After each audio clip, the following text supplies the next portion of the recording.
So, good morning, everyone. It seems that it is time that we start our session. This is the session 4 inside the theme 1.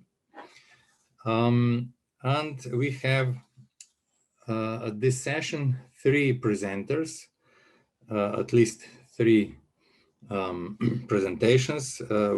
And its first presentation is presentation by Metka Knez. Her presentation has the title, The Justice and Distant Teaching, Children with Special Needs. I have to say that she was also a child with special needs, and she is now a doctoral student at our university. Then we have another presentation. Now I have to find the right one, by 2 Swedish presenters, Martín Bylund, I hope, and Linnea Stenliden, Social Presence in Digital Online Teacher Training, a case from Sweden. And the third one is by Iclal, Research on Learner Engagement in COVID-19 Emergency Remote Teaching and Learning, a Qualitative Meta-Synthesis Studies. I'm especially happy that we have opportunity to host you at this conference in such international environment. Actually, we go from the south to the north in Europe. And for the beginning, I would like just once again to let's say, stress how we will proceed. I propose that after each presentation, we have, let's say, about 10 minutes or something for discussion. And then the next presentation will follow. So probably at the end, maybe we will have some time left to wrap our discussions. If this is okay, then we may start. That means that, of course, all those who are here in this session can write the questions in the chat, or you will have the opportunity to ask questions directly after the presentation. So the first presenter is Metka Knez. Metka Knez, now the floor is yours, please.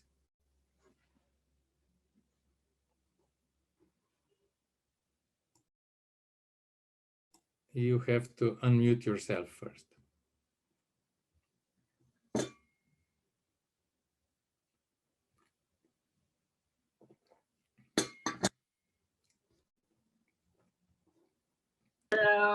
And we start now.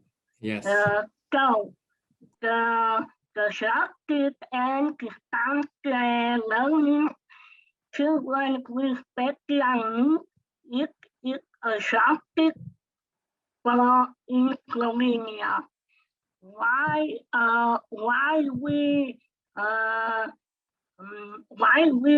ask in Slovenia? Because our government and political system lock down school for more months, and first lockdown closes school. So that we might this is important issue. So when we talk about justice, we might of justice where we have to consider the criteria and And these criteria have to connect with social recognition and social inclusion and yes, and social inclusion, because the social justice and social inclusion and social recognition link to life or live the children with special needs and give inclusion in community or classroom. We present experience that boys who are 18 years old and he used here at left and right ear. He used FM system too, and he had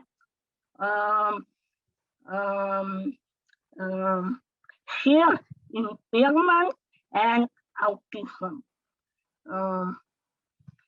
The boy tell me or told me that he had a very good experience from distance learning, and I asked him what it you like, and then they told me that he very like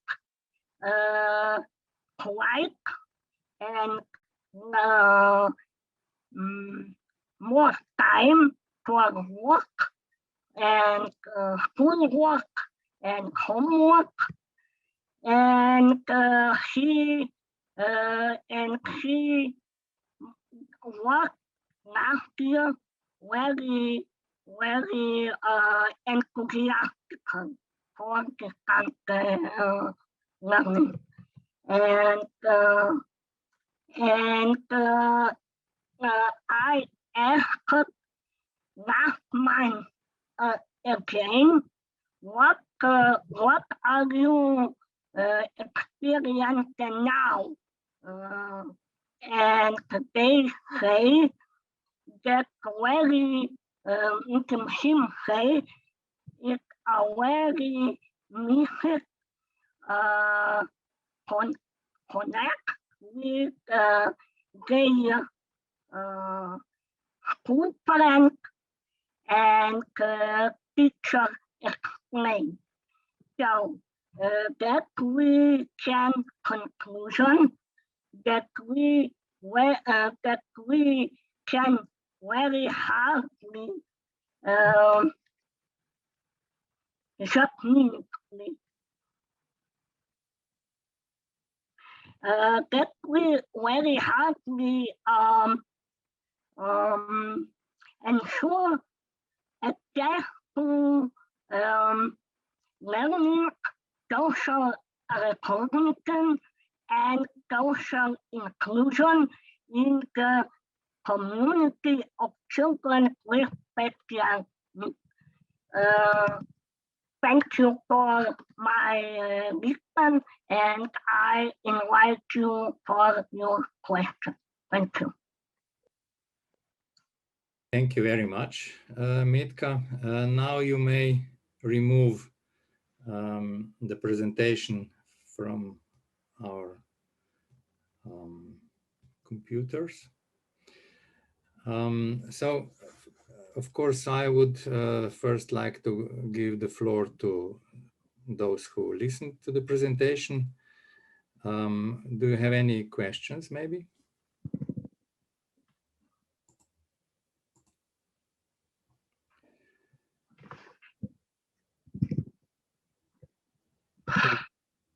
If nobody has any questions, I would like to pose one, Metka. Did you maybe ask your respondent, your boy, how he feels when he's communicating on distance, you know, via those tools like Zoom and so on, how he feels, let's say, because we are, you know, you don't know what the others do with your image, or maybe does he feel insecure because of the technical problems? Marieta, please help me. Profesor sprašuje, če si vprašala fanta, kako se je on počutil pač glede uporabe teh tehničnih sredstev, Zoom in podobnih za učenje. Okay, thank you. No, I didn't ask him because he very lucky to typing in Facebook, but this is a more important question, and I consider in the next time when I will talk with him. Mm-hmm. Okay. Are there any other questions maybe? There is something in chat. Erika? Please, just... Thank you. Yes. Thank you very much, Metka, for your presentation. I wanted to ask you a question about the motivation, because your study showed that the motivation was badly affected by the distance education or the distance learning. What do you think? Did it appear in the interview in some way? What did the boy think would be helpful for his motivation, and how can teachers use that knowledge about the boy's motivation in order to keep up the interest for learning? Thank you. Okay, Marieta. Ja, gospa sprašuje, če si se pogovarjala kaj z njim glede motivacije, oziroma pač, ker je omenil, da je to zelo, se pravi, učenje nadaljavo je zelo vplivalo na njegovo motivacijo za učenje. Kaj bi recimo fant rekel, kaj bi njemu pomagali pri motivaciji, da bi bil bolj motiviran, in kako bi mu učitelji lahko pomagali, da bi bil bolj motiviran za delo? Okay, thank you. Yes, just one time I learned, I'm sorry, one time I hear from him, that he said that it's very, very important explanation teacher. That because I am too see that the people and teacher not really communication on distance, because I feel that that all the students, children, or other people and their professors that have some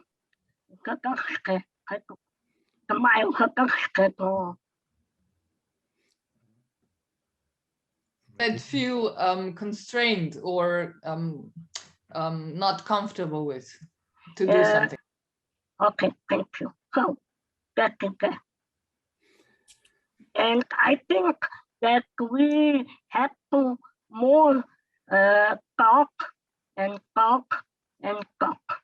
Communication is very important. So on the one hand, according to his opinion, he was satisfied because he could work in peaceful environment, but because of that long period of, well, not normal communication with teachers or with scattered communication, he now misses this communication. So maybe could we say that if teachers try to communicate more, to find more ways how to communicate with this boy, that could motivate well, him more. Could we say that? Did you understand, Metka? Yeah. Okay. Can I continue? Yes, May of I? course. Please, Erika. Thank you, Metka, for your answer and for the clarification. I'm thinking you are absolutely, I'm sure you are on to something very important there when you emphasize communication. And I'm thinking that what is it in that communication that is so different or special when mediated through the online tools? And I'm thinking of such concept as social presence. And I'm thinking could that be something to focus on or be more aware of, not only communicating more, but also communicating with greater awareness. So I'm thinking that there might be something in the concept of social presence that could be a clue to how to improve the communication. So that's one thought that comes to my mind when listening to your answer. Thank you. Thank you. Metka, would you like to respond something? Marjeta, please. Ja, seveda. Gospa Erika je rekla, da se strinja, da je pač komunikacija res pomembna in da tukaj je nekaj na tem, o čemer si ti govorila, kar si predstavlja. Da pač zdaj tudi je zanimivo, kaj je toliko posebnega glede na komunikacijo, ki poteka po spletu, ne, in v povezavi s socialno prisotnostjo, to se pravi družbo okoli sebe ali pa komunikacija po spletu, ne. In da tukaj sigurno, da bi lahko se še bolj zavedali tega, da ni samo stvar v komunikaciji sami, ampak da bi bilo tudi pomembno komunicirati bolj zavestno oziroma ozaveščeno, ne, da bi bilo treba na tem delati, pač, da je to drug način komunikacije in da če se tega zavedamo, lahko bolj, kako rekla, učinkovito komuniciramo, glede na to, da je to en drug kanal, kakor običajen družbeni pač prisotnost. Bom na kratko govorila, prevajte me. To je izjemno pomemben argument. Yes, this is very important argument, argument or proof. Zato, ker mi tem, ko komuniciramo, dejansko dajemo sporočila. Because in communicating we are transferring messages, right? In mi, ko govorimo o komunikaciji, imam predvsem v mislih. And in talking about communication, primarily we think of v bistvu to, da profesor ali učitelj se z učencem oziroma študentom tudi pogovori čisto tako po domače, recimo, ne vem, kako ste, imate kakšne težave in podobne stvari. Meaning that when the teacher or a professor talks with the pupils or students, that is important to take time to not only talk about formal things, but also to take time for small talk, like how are you doing? Do you have any problems? What are your, concerns? Things like that. Kako som že na začetku preden sem jaz začela predstavitvijo, je profesor izpostavil, da imam tudi jaz posebne potrebe, zato lahko iz lastne izkušnje povem, da če imam kdaj težave z aplikacijo in učenjem na daljavo, pa tudi izpostavim in se o tem pregovorim. I am also a person with special needs, as the professor mentioned in the beginning. So I can tell you from my own experience that if I have trouble in applying or following the lecture or whatever, that I tell them, right? I tell and then they can help me.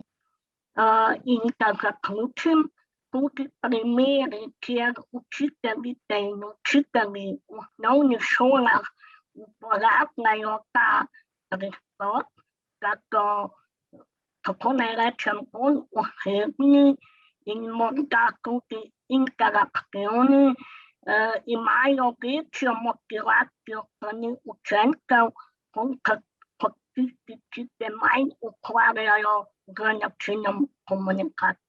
Hvala lepa. To conclude, I have to mention also there are cases that when in schools, like elementary schools, for example, they use this approach. So to be more personal and interactive, not rather than just formal, there is greater motivation from pupils than when the teachers do not use that kind of communications. Yeah. Thank you, Metka, and thank you, Marietta, for translating. Yes, thank you. Before closing this discussion, I have a question for you, Erika. Could you just explain briefly what exactly did you mean by social presence? Thank you. That's a good question. I'm thinking that this is an important thing to signal that you are there for the other person, and you are engaging in the communication and in a dialogue, because these are the kind of clues that we often signal when we are physically present in different ways. We are establishing a rapport with each other and establishing a kind of awareness, showing awareness of each other, and I think these are important for building a trust, which is essential when we engage in a learning dialogue or in a pedagogical situation.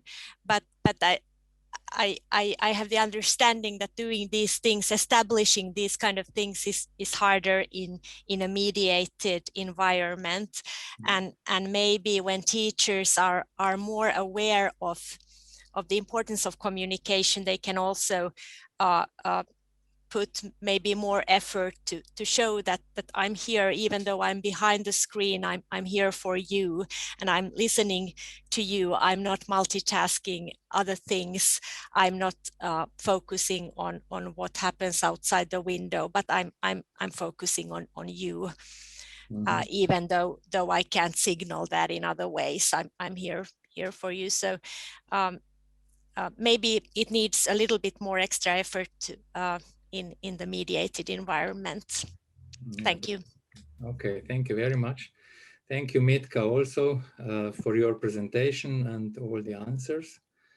You are, of course, invited to join the discussion after other presentations. So now we are moving to the next presentation. We have both presenters here, I think. So you may choose whoever will start this presentation. Anna Martín Bylund and Linnea Stenliden. Yes. Okay. Yes, thank you so much. And first of all, thank you, Metka, for your presentation, and also Erika for your comments and for bringing up this concept of social presence, which which builds a link to our presentation, which is very nice. I'm Martín Bylund, and with me I have my colleague, Assistant Professor Linnea Stenliden. And we work with teacher training, education and research at Linköping University in Sweden. Linköping is around 200 kilometers south of Stockholm. Today, we are going to give this presentation, Social Presence in Digital Online Teacher Training, a case from Sweden. And it is a qualitative study about the distance teaching that rapidly emerged due to the COVID-19 pandemic and challenged the ordinary teacher training education at the university. It's very nice to be here, and Linnea will start by giving a little bit of a background to the study.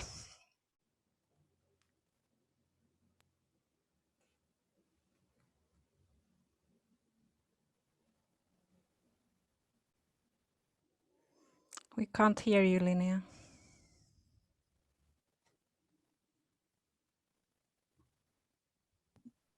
So here I am. In Linköping, we have had teacher training for a long time, and at present, the university provides teacher education for preschool, primary school, upper secondary school, and also training for special needs teachers and vocational teachers as well. Approximately, we have 2,800 students in various training programs. So this is the context where we come from. On Monday, the 16th of March, a year ago, the university activated what we came to know as the distance mode. Everything changed in the space of a few days. From a university that previously had been heavily focused on campus-based activities to one in which most things were carried out using digital methods. Now it is almost possible to understand. We took the decision on Wednesday, and it was already in force as early on as the following Monday. All students are to study at home, with exception only for certain timetable components and some exams. All co-workers are to work at home. Exceptions apply only for a few tasks. But what has actually happened between this moment and now during this year? What happened with the teaching, the relation between students and teachers, the social presence that is so important in all teaching and learning? To contribute to some answers, the aim of our study is to shed light on different dimensions of social presence, distance, in specific, unique, and situated digital teaching in Swedish teacher training education during this distance and hybrid mode caused by the COVID-19 pandemic. So far, there are a limited number of studies concerning the pedagogical effects of previous adjustments due to pandemic causes. There are now, though, a rapidly growing number of studies with this focus. They, of course, add to the number of earlier studies regarding learning through digital teaching or distance teaching or online teaching in general. Several studies has early on pointed out to this concept that we have highlighted in the earlier presentation and that we will use in this presentation, that social presence in online teaching is central. It has been proven to be one of the most important factors for teachers and students. However, in the predominant part of early research, the limitations of technology are highlighted rather than asking what it means to be present in distance education. Most definitions describe social presence as the possibility to read, other participants in an online environment. She et al. Shows in a later research review that social presence in online teaching is about creating relational bounds, where teachers' personal contact with individual students are crucial. Relational bounds are based on eye contact, smiles, perceived kindness, and the teachers prove willing to help students in their work. And that could be done, of course, by confirmation and different kinds of feedbacks. Gunawardena explains social presence in a more theoretical way as the degree of salience of the other person in the mediated interaction and the consequent salience of the interpersonal relationships. And thereby social presence become a factor of both the medium and the communicator's perceptions of presence in a sequence of interactions. So this is the background and the theoretical outsets of our study. And Anna is now going to present more about the study's conduct and some of our results.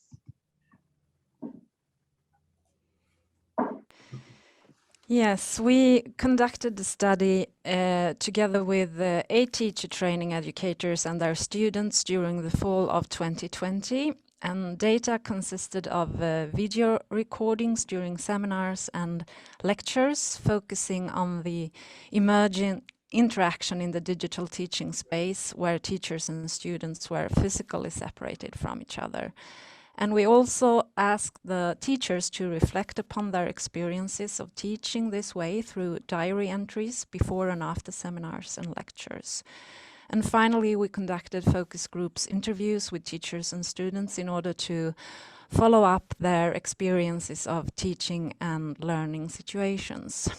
And we have only started to process the materials with a socio-material approach and using the idea of moment analysis, and the events selected for analysis are picked according to intensification. And this is a way of engaging with data tuned to unexpected and shifting connectivities of time, place, persons, and objects.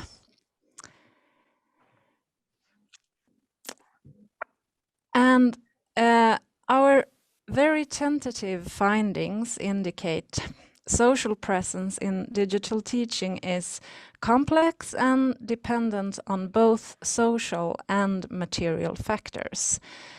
The physical separation of bodies in digital teaching makes the bodily dimensions of social presence stand out.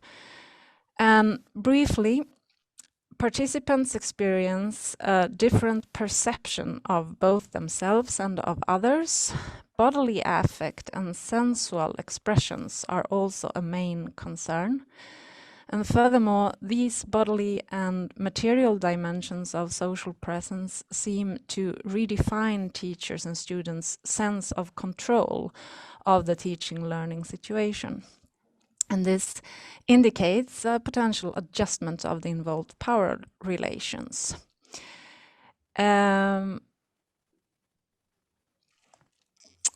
In our data, there is variation in the way these aspects are articulated, but today we will share two different examples, highlighting a few things that can give a more concrete picture of this.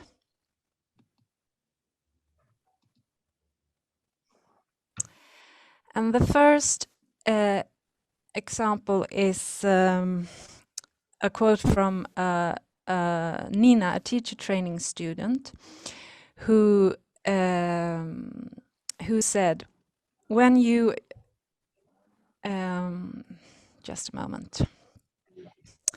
Yeah, she described a clear difference in being examined through an oral presentation in the digital mode. And she said, when you are examined through an oral presentation online, it's very different compared to when you make an oral presentation in a physical classroom. When you stand in front of everyone physically, it's a bigger concern and a reason to worry. You get nervous and it's stressful. But when you sit at home, then the distance is an advantage because you are protected by the screen. You have your notes in front of you, everything is written there, so it's less stressful at a distance. Then again, it might be more fun to do it in a physical classroom, but it's more stressful. So the way we see it, this student expresses the potential advantage of the physical and social distance that the digital teaching mode creates between participants. Emphasis is on the bodily affects, such as worry and stress in relation to the assessment, and how such affects are bigger in a physical setting when your body is immersed in a space where everyone can perceive all of you. And in contrast, in the digital setting, the screen protects you from such physical examination, and it hereby gets less stressful. It seems the student gets a greater sense of control of the own body and what others can perceive of it, which is calming in relation to what she needs to perform.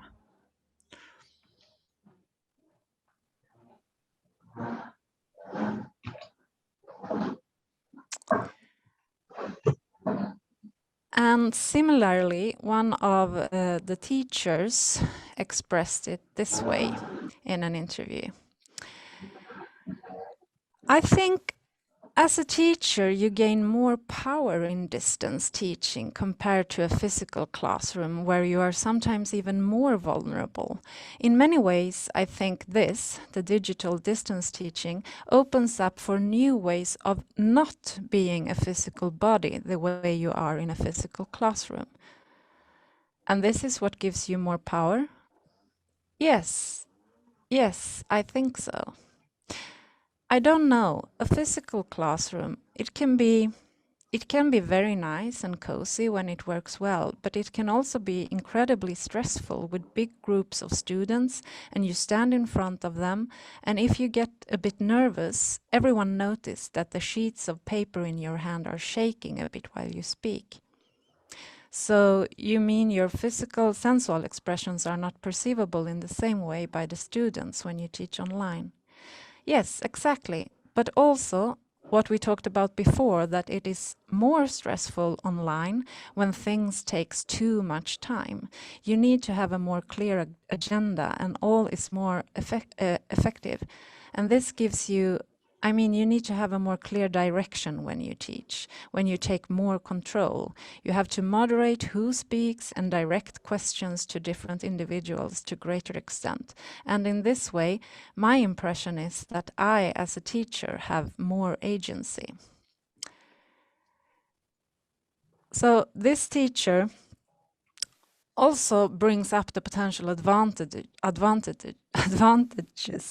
of digital teaching in relation to bodies being separated and how this gives you the possibility to hide expressions of your body that you don't want others to perceive.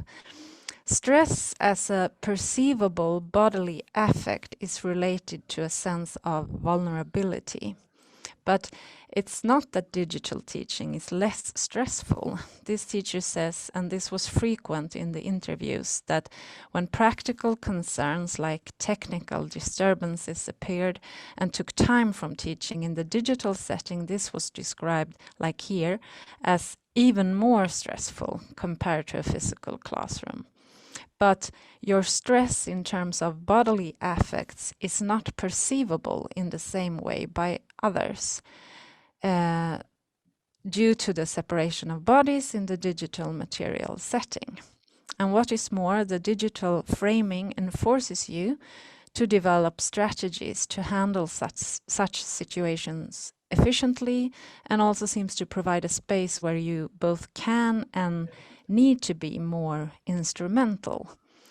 And this teacher had this impression that this gave her more agency and perhaps power.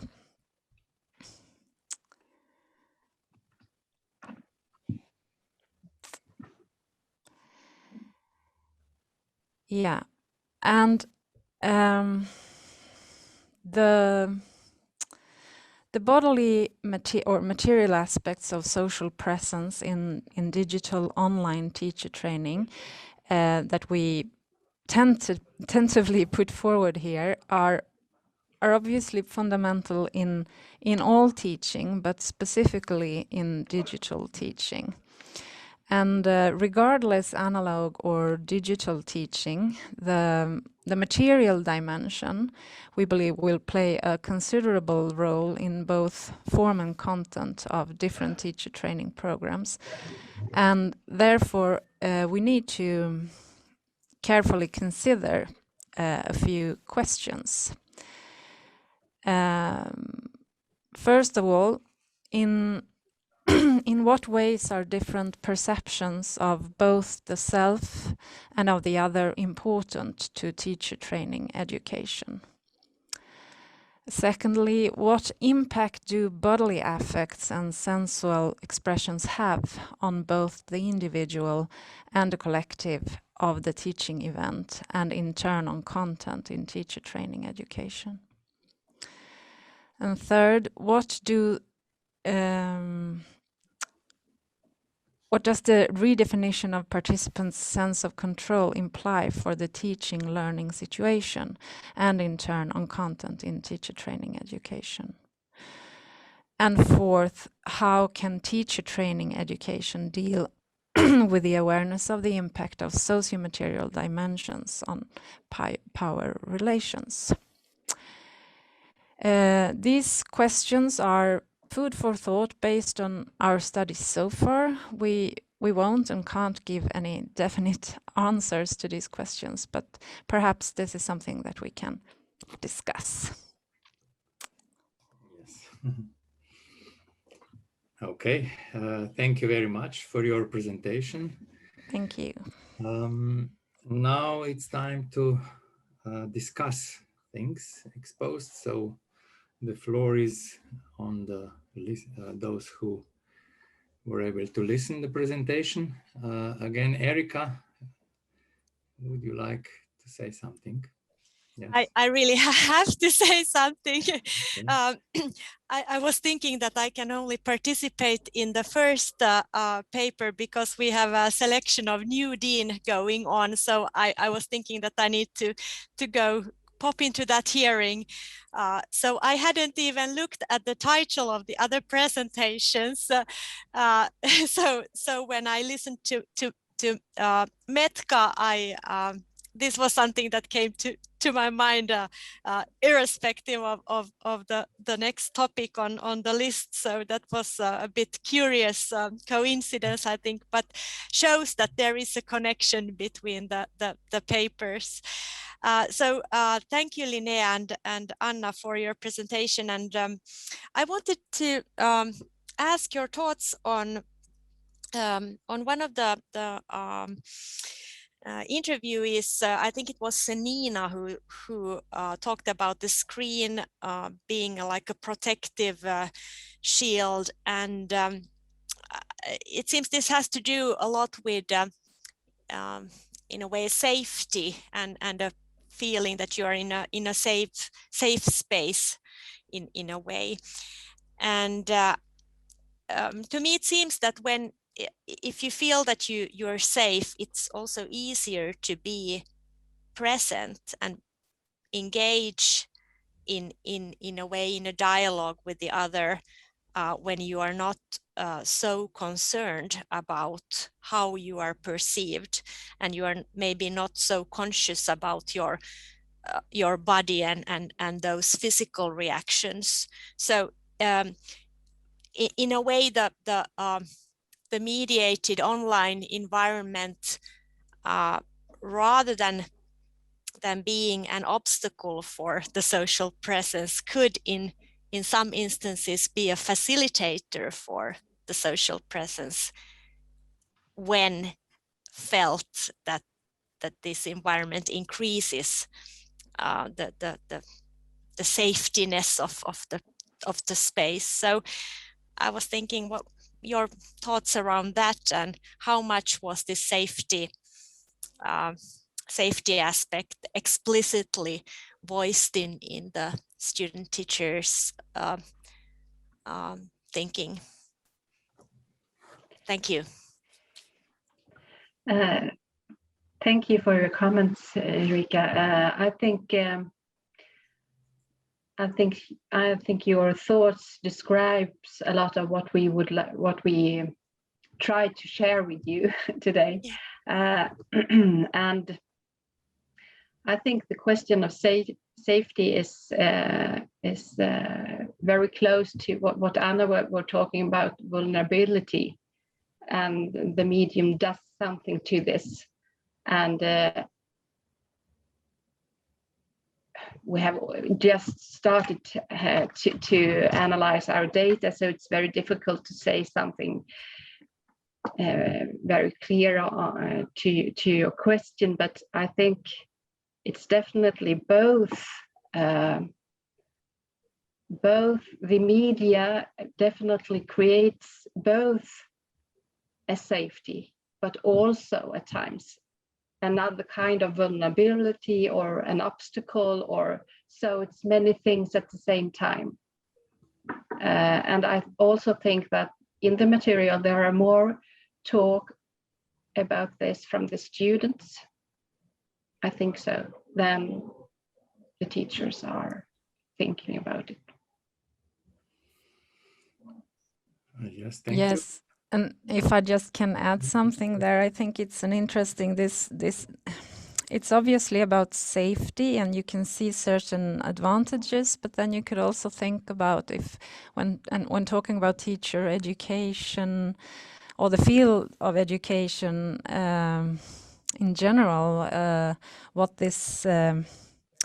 what kind of safety is it that this, if you're a bit critical, that this medium provides you with, and you could perhaps discuss it if this makes you perform or express yourself differently, but what happens with the encounter and the human encounter when you can kind of cut off your sensual expressions, or like these, both the student and the teacher talked about the potential of not showing others that you're nervous, and obviously that's positive, but maybe not always. And these are things that you can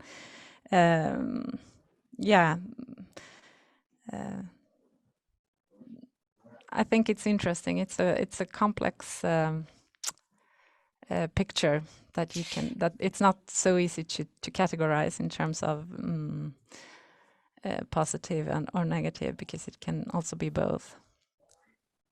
If I may continue, thank you so much for your responses. I think this is really an interesting thing, because I think it's also important in teacher education to be explicit about those human features that we all have at times.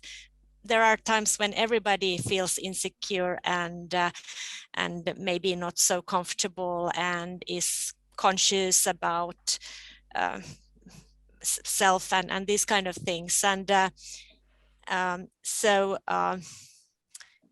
bringing those also, not hiding or forgetting or covering those, but actually this is something that happens, and it happens in teachers' work.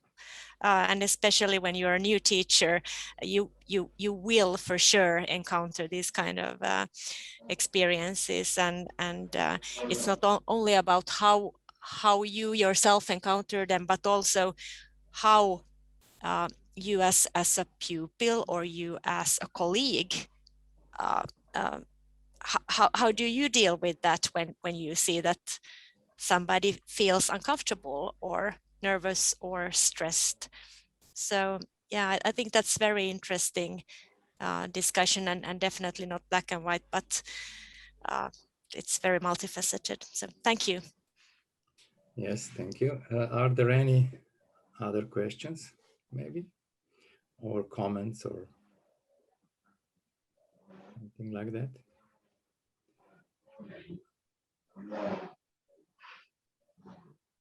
I don't see anything, but then I would like to ask you about that last question you have put on your presentation. It's about the awareness of the impact of socio-material dimensions on power relations.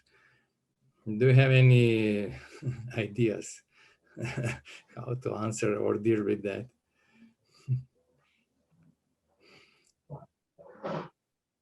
So Linnea or Anna?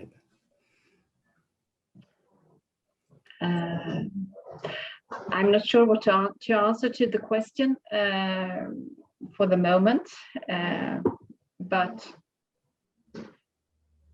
I think the question is important that we think through and discuss thoroughly, because if we say this is an impact from this, we of course has to be aware of it, and we also have to discuss that as a topic in teacher training education. So yeah, well, for me the question is, well, of course, if we could, let's say, predict that in the future all education will be online or distant, then this is another matter, but actually I don't believe so in that. So the question is, if you feel secure, more secure in that distance position, the question is what you don't do then. So, what you, for example, for children, it is very important that they socialize, and social relations, which are direct relations, need to be learned. So that means that such distant education actually does not provide children with social skills. And it is not only the question of how teachers feel. It's the question of what teachers do and what they have to do, what kind of education they have to provide. But anyway, so we will leave this question for a moment. Is there any other